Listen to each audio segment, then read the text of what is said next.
today because we're diving into a topic that literally impacts every single dog owner, but is honestly so often misunderstood.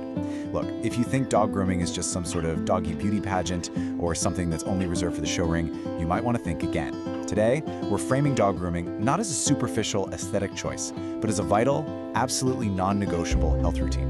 We're going to break down the science of your dog's coat and match it perfectly with your lifestyle, focusing heavily on what maintenance level you can handle and what styles work best for your dog's specific coat type.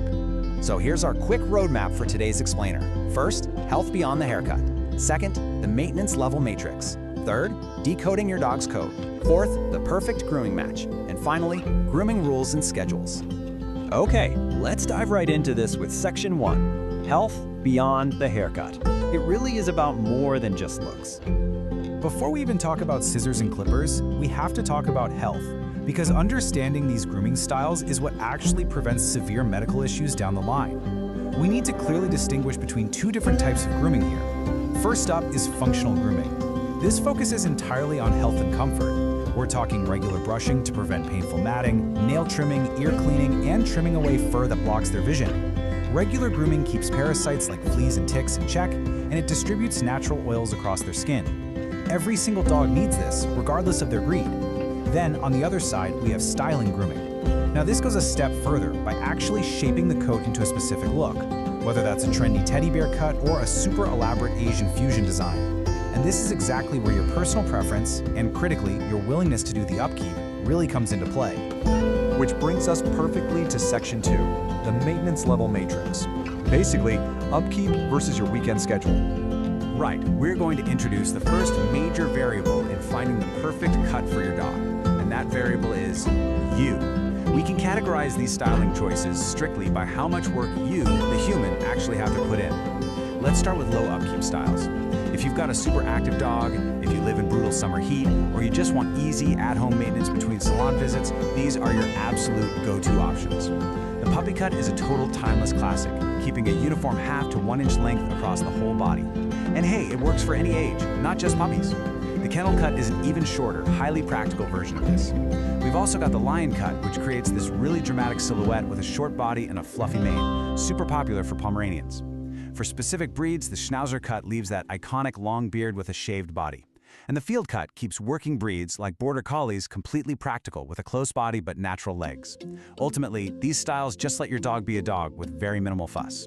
Moving our way up the matrix, we hit moderate upkeep styles. Now, these are consistently the most requested styles across all sorts of breeds because they offer that universally adorable plush toy look. The famous teddy bear cut keeps a uniform fluffy length with a perfectly rounded face. It's a massive crowd favorite for Shih Tzus and Poodles. The lamb cut balances practicality with style by keeping the torso nice and short, but leaving the legs nice and fluffy. And the top knot gathers long hair on the head into a ponytail or bun, which honestly is actually very practical to keep the fur out of a Maltese's eyes, for example.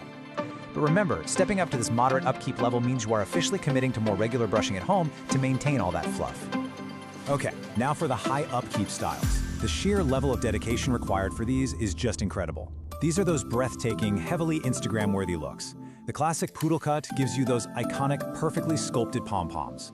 The Asian fusion cut utilizes these really bold, artistic shapes with extra fluffy legs and tight bodies. And the breed standard cut complements a purebred's exact natural features for the show ring. But let me hit you with a bit of a reality check right here. Choosing these styles means professional grooming every 4 to 6 weeks, plus rigorous daily brushing. Honestly, these styles might actually require more daily beauty prep than your own morning routine. All right, section 3, decoding your dog's coat. Let's talk about the biological canvas.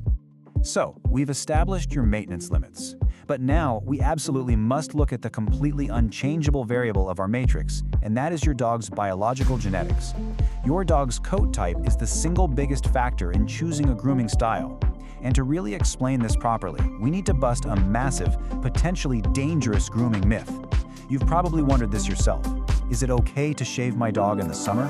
Because as the temperatures rise, owners logically think, taking all the hair off will cool the dog down, right? Well, the answer to that question is a resounding no.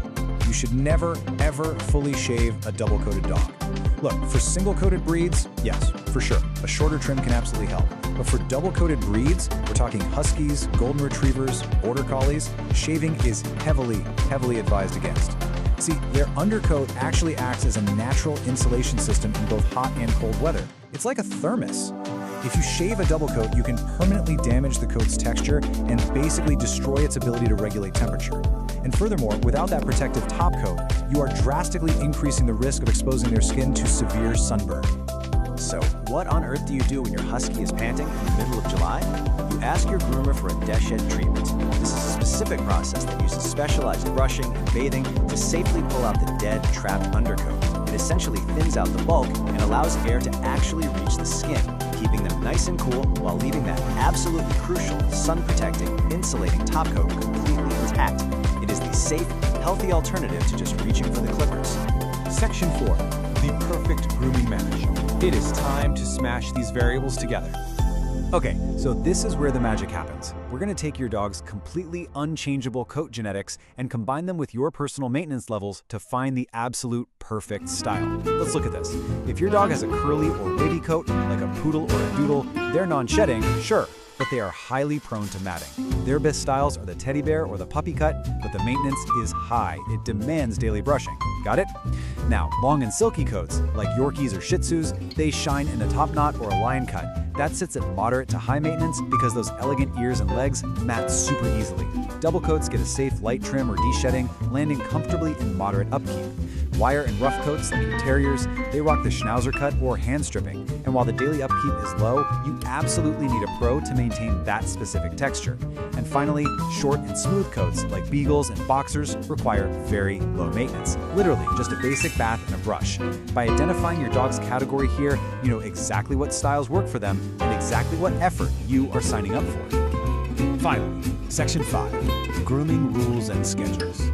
Let's talk about maintaining the match. All right, we are on the final stretch. Finding the perfect style and matching it to your coat type is incredible, but guys, it only works if you commit to the proper scheduling routine to maintain that match. So let's walk through this definitive timeline so you know exactly when you need to be booking those professional salon visits. If you chose a high-maintenance curly or wavy coat style, like that teddy bear cut, you are on a strict 4 to 6 week schedule to keep that matting under control. Don't skip it.